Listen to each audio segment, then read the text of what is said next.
Oh, I can't believe I finally got it.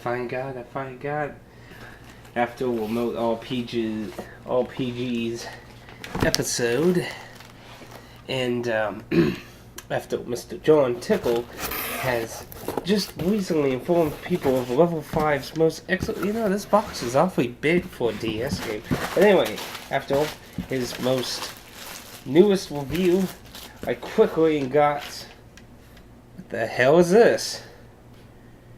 Ninku Shinkudu no Madoushi? What is this? The blazes? Let's get the camera fixed a little bit. What in the world is this? Wait a minute, it says it's a DS game. And this comes off. Oh. At that and just binds around now. Well, it says it's an RPG on now. Wait a sec. It says it's by level 5. Maybe I did get the right game. What is this? It's like a chest. It's an awesome front though. What in blazes?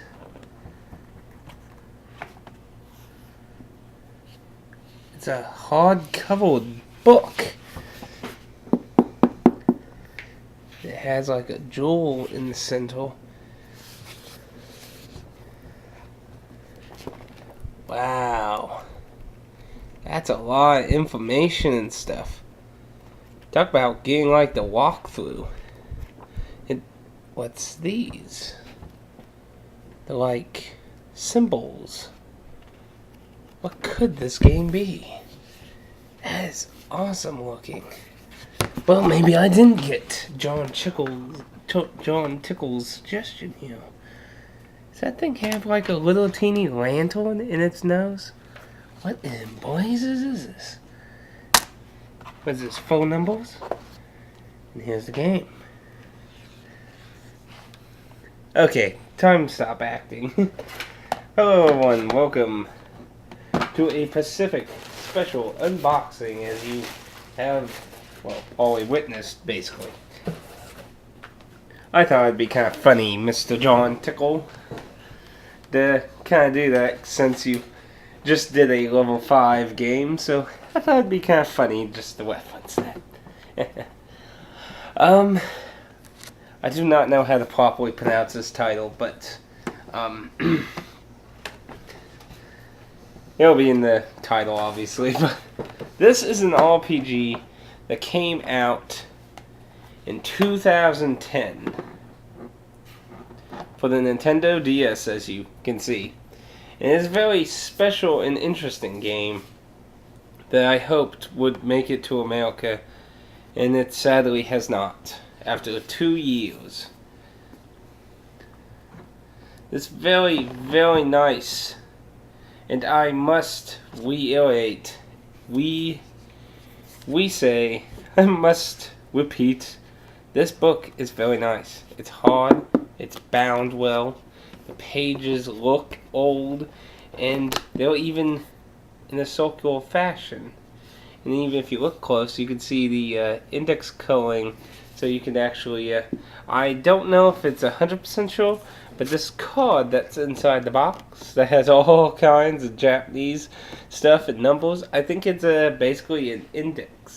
Since the book doesn't appear to, well, actually the book does have an index, but it's not as vastly detailed, so to explain this game. Now, if you are a fan of movies like Castle in the Sky, Howl's Moving Castle, or Spirits Within, you might have actually heard about this game back a few years ago. This game is indeed by the exact same people who made said movies. And obviously the other ones of that, but I don't remember them all off the top of my head. But the story and character and the art and the cutscenes were all handled by the studio, while the gameplay obviously was handled by Level 5. I have already played some of the game. It is basically an RPG that is reminiscent of stuff such as, well, basically Pokemon, the Shimon Tensei games, and anything just really with a monster concept to it. The game is very reminiscent of that. As far as I can tell, Max Pi is 3. The main character does partake in the fights, so it is not solely monster based. Now, this book, you might wonder, what is the point of this book? Is it a collector's item? I did flip through it, and you can see that there were images of monsters and items, but the most important thing in the book that is required for the game is indeed these symbols we saw. These symbols are spells, and you must indeed draw them on the touchscreen to learn them. Once learned, to my understanding, you no longer need to redraw them, but you are required to draw them on your first time of trying to cast them. So the book is indeed required to learn your spells. This is very reminiscent of really old DOS RPG games. It used to be a form of anti-piracy, because like in, I believe, Wizardry 1, you actually had to type all the spells, and they were all strange, weird words, and they were only located in the book. But unlike, other books and that, this book is awesome. It's hard. It's so nicely detailed, I can't tell you. It's so hard to even get a fraction of how nice this book is. I mean, it even has, like, how should I say, widgets in the book where the gold and the symbols and that. It's so nice. And the main character in the game is given this book, so you have a physical version of what the player character has. And it is very detailed with monsters, equipment, maps, and what I would assume is tons of backstory in the world that you take place in later in the game. Well, pretty shortly in the beginning of the game, but you start in the real world, and you basically get to go into another world that has fairies, monsters, and stuff. And I'm still trying to get a little of the story, because basically the problem is, well, it's in Japanese. However, there actually is some information that, it has been out for basically 2 years, so it's not like there's no information on that, but it's still pretty scarce. There ain't very good guides. Well, I shouldn't say not good, but, it's hard to really. That's a really nice map on the back there of the kind of chest thing that they're all in. This is certainly probably the most nicest looking setup for any DS game I've seen, period. Like, I don't know any DS game that's even a fraction close to how nice this is. I was so excited to get this, but I'm also at the same time so disappointed how America doesn't get to get this game in English, so it'll be harder to understand the story and play it. Now, on vital news, we are getting the PS3 version.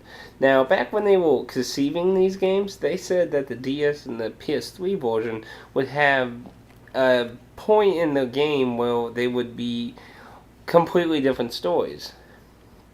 I don't know how true that held up, obviously, now that both games are out and America will be getting the PS3 version. So maybe in due time the story will be a little more understandable to a certain extent, feeling on how similar or different they are. Now, to my understanding, there is DLC for this game, and I'm not sure if it's free or not. It does have Wi-Fi, and I did look into that. That a few of the spells are for special DLC, and I don't, like I said, I don't know if it's free or connect randomly, like Professor Layton. I played a little, and I've gone to the other world and gotten to do some combat in that, and it seems like a very nice game. I like the idea. It's basically a turn-based RPG, but it has a slight tactic system to it. Basically, you have a front, middle, and back row, and in the middle row, it's pretty much simple. You know, you can do more damage at the front row, but you can take more damage. Middle row, it's just neutral, and back row, you take less damage, but you do less damage. And you can set all the characters in different ways. And I don't know 100%, but I noticed when the enemies attack, they like make a little radius around their target, and I think like someone's spells and attacks will have certain radiuses, so their positioning could be very crucial to future battles. But overall, very happy with this. Very happy with this. It's just so breathtaking to see this in person. I can't get over how awesome this book is. It's possibly the most awesome physical item I ever seen come with a game. And let alone is it not just simply a a trinket with art and story and stuff. There was some nice art in here. And I might do a more detailed video about that in the future, but you know the video where I did a top 10 kind of things that draw you into the game, like they have a way of kind of making you feel more part of the game by having something like the letter from Star Tropics in it. This would definitely top almost all that. I mean, really, this is such a nice item, and it actually has significance to the game. But I'm very happy. Just to completely answer anyone who's going to ask, will I do a Let's Play of this game? Well, you know, the Beyond the Yellow Brick Road was the first and currently the only DS title I've actually tried to Let's Play. And I've had ups and downs with that. I've had some people look at it nicely, and other people just like the quality is horrible and dreadful. And, you know, I understand both cases. You know, at the same time, there's no bazillion things it could do. And in case you're wondering how this goes on, it has a little extra piece that just slips in now. But I'm really considering it after getting a good idea of what I'm doing and how to do it. You see, when I did Chocobo Dungeon 1, if I could steal the camera some. Hello, I'm on camera. I'll throw you in there. But when I did Chocobo Dungeon 1, the first and second episode had commentary. It was like, I believe, the very first time I ever really tried to do commentary with the videos. Now, the first one was me just blindly playing, not having any idea, and only having Chocobo Dungeon 2, anything from that to fall back on, which, considering the two games are virtually not very similar in their mechanics of combat, didn't work out for me. So I made a part 2 that was basically explaining what I learned and what I understood to make, you know, things work in that, and tips. So, I wanted to take an idea when I do Let's Plays of foreign games that aren't in my language, English, you know. What most of my viewers would be. Though, I actually occasionally get Japanese viewers. Don't know.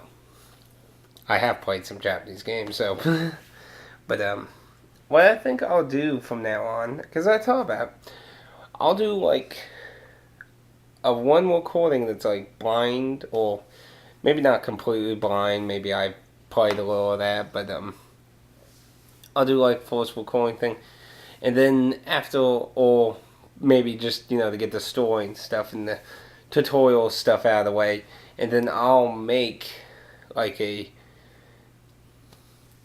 something after all that, like that's basically going to be a tutorial, how to the basics, the things you need to know, the survival, what you need to carry you through what's going to be a difficult journey because you don't know what anything does because it's all in Japanese. So basically what I'm going to do is I am going to play some of this, not all of it, and I'm actually skipping all the cutscenes, every cutscene. If I can't skip it, then I'm just blowing through the dialogue really quickly. Because I don't want to do tons of it, and I don't want to really spoil lots of it, because I really want to experience it if I do a Let's Play on it. So, this is a very lovely item. It is not cheap. I actually got a pretty decent deal on this. It was brand new. It was not all the way open, and that I obviously all the way opened it. But this is normally like $70 in Japan, and I basically got it for $10 less on a interestingly nice sale from a seller on Amazon who had a bunch of new copies. So still expensive though, but very awesome item. I love it. You know, well, it was $79, and I got it for $69. So, but anyway, it's a very nice item. I'm very happy to get it, and I really hope you, well, like looking at it. I mean, I can't really get over how awesome the book is and how it's displayed. I mean, but you know, I do have to comment on why I think it didn't come to America. And I think it falls on one of the theories of why Earthbound didn't do well in America. That damn big box. You ever heard that one when somebody tried to describe why Earthbound wasn't successful in America? Well, you know, there's no proven truth, but it's a theory. There's a really detailed book in here with tons and tons of text. And it's an RPG with tons and tons of text. It's like double the translating work. Them making all the books, printing, sales. It was probably too much of a risk for anyone to really want to do it. Now, my personal opinion of making that a little better would probably be to drop the fancy book and just have a paperback book. Though not as lovely, you know, if it helps actually come over America, I think it would be a worthy sacrifice. But still, yeah, it would be a huge loss and a very awesome item. But I don't know what else could really been done to give it a possible chance to come to America. But I'm probably waddling on too much now. But hopefully there'll be some interesting things coming of that within time, maybe. But overall, I'll be just playing it on the side to learn a bit and finishing up the Brick Road, hopefully sometime in the world of the future. But I have tons of current footage I need to get through. But anyway, I'll see you next time. I hope you enjoy, and take care.